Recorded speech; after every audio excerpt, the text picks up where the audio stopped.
Selamat pagi, Miss Sinta. Perkenalkan nama saya Jefferson Jingga. Jadi pada kesempatan kali ini saya ingin eh, menjelaskan di bidang saya itu di perikanan, yaitu alat-alat penangkapan ikan yang terkhususnya seperti pukat dan juga eh, hook and line, yaitu pancingan yang seperti kita gunakan saat memancing. Jadi, apa itu alat penangkapan ikan? Jadi, alat penangkapan ikan ini adalah alat yang digunakan untuk melakukan penangkapan ikan dan udang maupun hasil laut yang lainnya. Alat penangkapan tersebut digunakan untuk mengejar gerombolan ikan di perairan, baik di perairan laut maupun di perairan tawar, ataupun untuk memancing ikan agar memakan umpan. Nah, sebenarnya ada beberapa jenis penangkapan ikan yang memiliki jenis yang berbeda-beda namun tujuan yang sama. Jadi, apa saja sih jenis-jenisnya? Jadi, yang pertama itu ada jaring lingkar atau surrounding net. Itu contohnya seperti jaring lingkar atau yang bisa disebut nama lainnya itu fuse seine. Jadi, jaring lingkar ini jadi sistem melingkar ya. Jadi, kapalnya melingkar di suatu area laut dan ikannya akan ada di lingkaran tersebut ya. Lalu yang kedua ada eh, pukat. Namun sistem pukat tersebut sudah sudah menjadi ilegal ya, sudah dilarang oleh pemerintah, yaitu ada di Peraturan Menteri Kelautan dan Perikanan nomor 2 Permen KP 2000, tahun 2015, yaitu tentang larangan penggunaan alat penangkapan ikan pukat dan pukat tarik, yaitu seinets di wilayah pengelolaan perikanan negara Republik Indonesia. Karena pukat tersebut dinilai bisa merusak populasi ikan dan ekosistem biota laut yang lainnya. Nah, untuk yang ketiga ada hook and line. Jadi ini hook and line eh, itu contohnya seperti pancing yaitu handline yang kita bisa sering lihat ya para nelayan menggunakan ini. Lalu yang selanjutnya ada dredge, dredge atau penggaruk yaitu contohnya scoop nets. Jadi ini mesin untuk eh, seperti menyerok ikan ya menggunakan mesin seperti penggaruk tanah. Lalu selanjutnya ada falling gear atau alat yang dijatuhkan. Contohnya itu jala lempar atau hand cast nets yang biasanya para nelayan-nelayan tradisional gunakan uh, falling gear tersebut ya. Lalu yang selanjutnya ada gill nets, yaitu entangling nets, yaitu jaring insang dan jaring puntal. Itu contohnya trammel nets. Lalu selanjutnya ada alat tangkap lainnya seperti tangan, pisau, dan sabit. Ini menggunakan seperti tradisional ya. Lalu selanjutnya ada latar belakangnya, yaitu sebenarnya manusia purba sudah menggunakan alat pancing yang canggih setidaknya 12.000 tahun yang lalu. Mereka biasanya menggunakan tulang untuk kail pancing ikan serta menggunakan batu beralur sebagai pemberat. Mereka juga sering gunakan batu untuk menangkap ikan ya. Lalu alat pancing yang modern yang kita kenal seperti sekarang ini yaitu ditemukan oleh Mercedes Aguartinus dari negara Portugis. Itu menggunakan umpan di bagian mata pancing. Setelah umpan termakan, mata pancing akan termakan bersama-sama umpan. Kan otomatis akan tertangkap ya. Seperti hook and line yang kita sering kenal ini ya. Yang mungkin kita memancing menggunakan alat tersebut. Lalu untuk anatomi struktur mata kail tersebut itu ada the eye, shank, point, sama barb. Lalu dasar hukum atau nilai instrumentalnya. Jadi kegiatan memancing ini tidak bisa asal kita kerjakan. Lalu terdapat hukum UU ya. Di UU nomor 45 tahun 2009 pasal 1 yaitu mengatakan bahwa setiap orang dilarang memiliki, menguasai, membawa, dan atau menggunakan alat penangkapan dan atau alat bantu penangkapan ikan yang mengganggu dan merusak keberlanjutan sumber daya ikan di kapal penangkap ikan di wilayah pengelolaan perikanan negara Republik Indonesia. Jadi sudah pasti ya, seperti pukat, pukat akan menggunakan bom yang akan mengganggu ikan sehingga ikannya keluar dari terumbu karang dan akan diserok oleh jaring-jaring. Namun sudah pasti terumbu karang akan rusak akibat bom yang diledakkan ya. Lalu yang selanjutnya ada pasal 93, pasal 94 dan pasal 94A UU nomor 45 tahun 2009 dan juga UU nomor 31 tahun 2004 yang mengatakan bahwa setiap orang yang melakukan pengangkutan atau penangkapan ikan tanpa dilengkapi dengan surat izin usaha perikanan yaitu SUP, surat izin penangkapan ikan yaitu SIPI, dan surat izin kapal pengangkut ikan SIKPI, yaitu akan diancam 5 sampai 7 tahun penjara dengan denda 1,5 miliar rupiah hingga 20 miliar rupiah.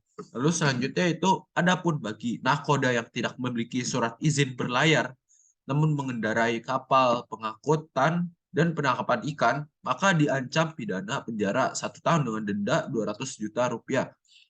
Nah, ini sudah banyak sekali kapal-kapal asing yang berdatangan ke perairan Indonesia yang ilegal, ya, serta ingin mencuri ikan-ikan di laut di Indonesia.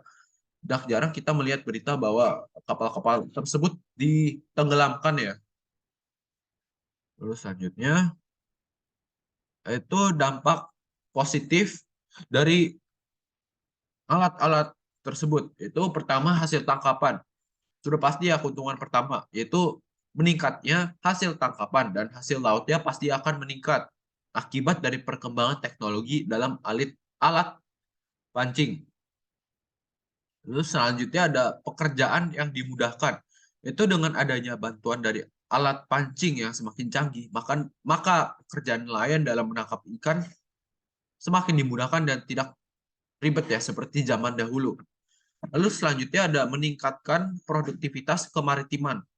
Yaitu dahulu nelayan perlu untuk menunggu ikan, namun sekarang bisa menggunakan alat untuk melacak perkumpulan ikan ya, seperti alat LED ikan, yaitu sebuah alat berupa lampu LED yang dapat menarik perhatian ikan dan memudahkan nelayan menangkap ikan. Lalu selanjutnya juga ada Jukutek, yaitu Jukutek adalah aplikasi berbasis microcontroller yang dapat mengetahui posisi dan meningkatkan jumlah tangkapan ikan para nelayan. Sekian dari dampak positifnya, lalu kita menuju pada dampak negatif. Untuk dampak negatif yang pertama yaitu pastinya mengganggu keseimbangan ekosistem. Jika ikan yang ditangkap jumlahnya besar, apalagi ikan yang kecil juga ikut tertangkap yang dapat membuat tidak seimbangnya populasi dan akan otomatis mengganggu ekosistem di laut. Maka dari itu pemerintah sekarang ini menyuruh untuk para nelayan menggunakan jaring-jaring yang bolongannya besar agar ikan-ikan yang kecil dapat kabur jika tertangkap ya. Lalu yang akan ditangkap hanya ikan-ikan yang besar. Lalu yang kedua ada merusak terumbu karang. Mengapa bisa merusak terumbu karang seperti yang saya sudah jelaskan? Karena sering kali selain menggunakan alat pancingan ikan, tidak sering para nelayan menggunakan alat support, yaitu seperti bom untuk membuat ikan keluar dari terumbu karang. Sehingga mereka bisa diserok ya, eh, menggunakan jaring. Lalu yang ketiga ada melupakan budaya. Saking alat-alat penangkapan sudah canggih, bisa mengakibatkan nelayan melupakan budaya mereka yang menggunakan alat-alat pancing tradisional ya. Lalu di sini ada data pukat tarik ya yang digunakan pada tahun 2020. Ini adalah data penggunaan ya. Jadi yang pertama ada daerah Kutai Kartanegara. Yaitu mereka menggunakan sejumlah 713 ya pada tahun 2020.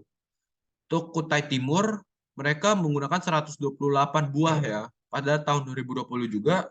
Lalu untuk daerah Berau mereka gunakan sebanyak 25 buah. Untuk daerah Penajem Pasar Utara mereka menggunakan sebanyak 85 buah. Untuk Balikpapan mereka gunakan sebanyak 146. Lalu untuk Samarinda mereka menggunakan sebanyak 40 buah ya. Lalu untuk daerah Bontang, mereka menggunakan sebanyak 122. Untuk Kalimantan Timur, mereka gunakan 1.259 buah untuk pukat tarik pada tahun 2020. Nah, sudah bisa disimpulkan dari sini bahwa Kalimantan Timur lah yang paling banyak menggunakan menggunakan pukat tarik tersebut ya, yang sebenarnya sudah ilegal ya, sudah dilarang oleh pemerintah. Lalu selanjutnya ada data alat pancing ya yang digunakan pada tahun 2020. Itu Pasir, daerah Pasir. Itu mereka gunakan sebanyak 254 buah. Untuk Kutai Kartanegara, mereka menggunakan sebanyak 946 buah. Untuk Kutai Timur, mereka gunakan sebanyak 712 buah. Untuk Berau, mereka gunakan 1.203 buah. Untuk Penajem Pasar Utara, mereka gunakan sebanyak 1.108 buah. Untuk Balikpapan, mereka gunakan 187 buah pada tahun 2020. Untuk Samarinda, mereka gunakan 167 buah. Untuk daerah Bontang, mereka gunakan sebanyak 497 buah alat pancing pada 2020. Untuk yang terakhir yaitu Kalimantan Timur, mereka gunakan sebanyak 5.074 buah alat pancing di tahun 2020. Nah, di sini juga bisa disimpulkan bahwa Kalimantan Timur lah yang juga yang paling banyak ya menggunakan alat pancing pada tahun 2020. Nah, untuk refleksi pribadi, setelah mempelajari mengenai alat-alat penangkapan ikan ini, terkhususnya seperti pukat dan alat pancing hook and line yang biasanya nelayan pada umumnya gunakan, saya sadar bahwa tiap-tiap jenis alat penangkapan ikan itu ada yang berpotensi merusak, ada yang aman saja untuk digunakan. So, jadi gunakanlah alat penangkapan ikan yang legal, yang serta tangkaplah ikan yang spesiesnya diperbolehkan untuk untuk ditangkap. Nah, Indonesia sebenarnya ini memiliki area perairan yang sangat luas, yakni 3.273.810 km persegi, dapat dari 7.956 sungai dan 521 danau, sehingga sangat berpotensi pada perairannya.